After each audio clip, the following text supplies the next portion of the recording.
Евангелие паводле Марка. Паслалі да Езуса некаторых фарысеяў і прыхільнікаў Ірада, каб злавіць яго на слове.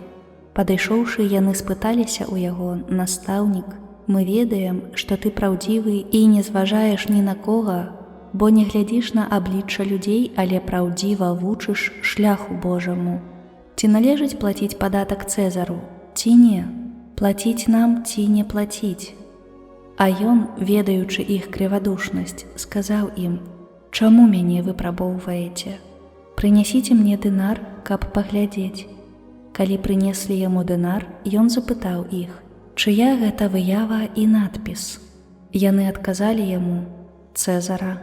Тады Езус сказаў ім: «Цэзарава аддавайце Цэзару, а Божае – Богу».